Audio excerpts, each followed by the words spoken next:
So, as a mountain boarder, I've been called crazy by basically everybody I meet. They say that this looks crazy, they don't like the idea of being strapped in, and all of that kind of stuff. Well, I'm here to tell you today that it might not be as bad as it seems. So this video is probably more for beginners or people who are curious about mountain boarding or want to get into it but they're afraid of the consequences that might occur. But I guess everybody has something to gain out of it, and pros, please leave a comment if you have anything to add and we can start a discussion. Please consider subscribing. We're almost at 1 million subs. So I'm still on injury, so we're sticking to talking videos for now. We'll get back to riding related content probably in a couple of weeks. It'll be soon. So we're gonna talk about 5 things you can do to be safer on a mountain board, and then after that I'll give my overall opinion on how safe mountain boarding actually is. So first up is all of your protective gear, your helmets, your pads. I recently got these elbow pads from Fox that are absolutely great because I realized that my arms get pretty beat up even under normal elbow pads. So these things work extremely well. I haven't gotten hurt there really. And getting hurt puts you out for a while. Like, it's not nice to not ride. I've been out of riding for 10 weeks now. So trust me when I say look after yourself, wear your gear.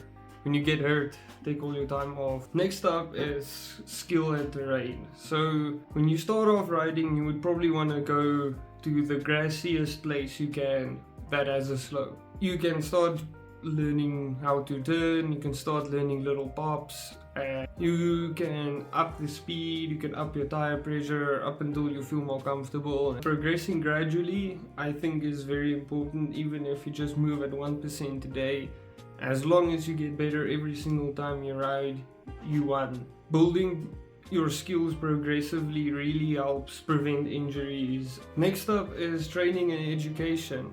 I think it's important that when you want to try new things or learn something new, it's important to ask questions to people who maybe already can do it or watch a couple videos about it. I found that snowboard videos are really good for mountain board training because of the lack of mountain boarding advice. There's not a lot of videos on it. For now, I'm planning on making a couple of how-tos in the future. Yeah, there's not a lot of mountain boarding content, so I find that advice from snowboarders. You just need to watch the videos and figure out how to relate that to mountain boarding. But I feel like watching snowboard videos has really helped me a lot to progress a bit better and safer because I have an idea of what to do, of how to move my body. I'm just not just hacking myself.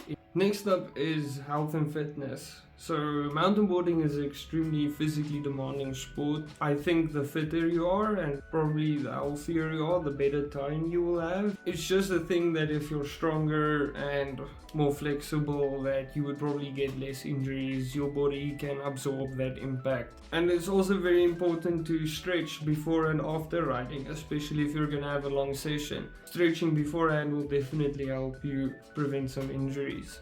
And the last thing is we have to talk about tricks. So mountain boarding is pretty safe up until you start doing bigger tricks. So again, back to the progress. There should be consistent progress without doing things that you are probably not capable of. Because it's such a physically demanding sport, I think that when you push yourself too far, you open yourself up to injury much easier. Because at the end of the day, you are strapped to the board, so if board goes down, you're gonna go down with it. Having that consistent progress, doing tricks, if you want to do something big, you build up to it. Just hacking yourself and going for it is probably not the way to go. Yeah, overall, I think mountain boarding isn't that dangerous compared to other extreme sports. It definitely has its risks, but compared to other board sports, I think mountain boarding is probably the easiest to pick up out of the bunch.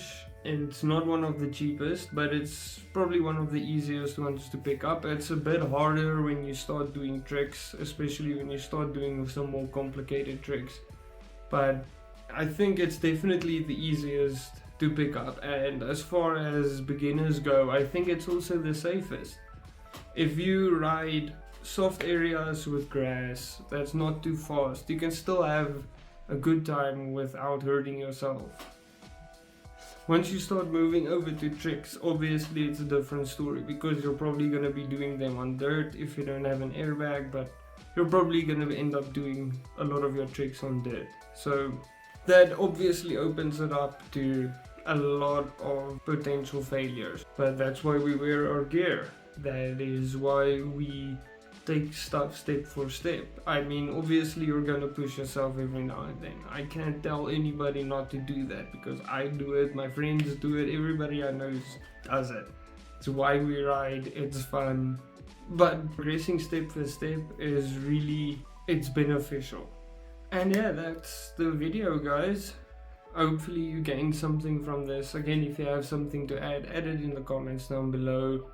Hope you enjoyed it, and if you want to see any other type of mountainboarding related content, please let me know and I can maybe make something. Hope you guys enjoyed it. Until the next video, cheers.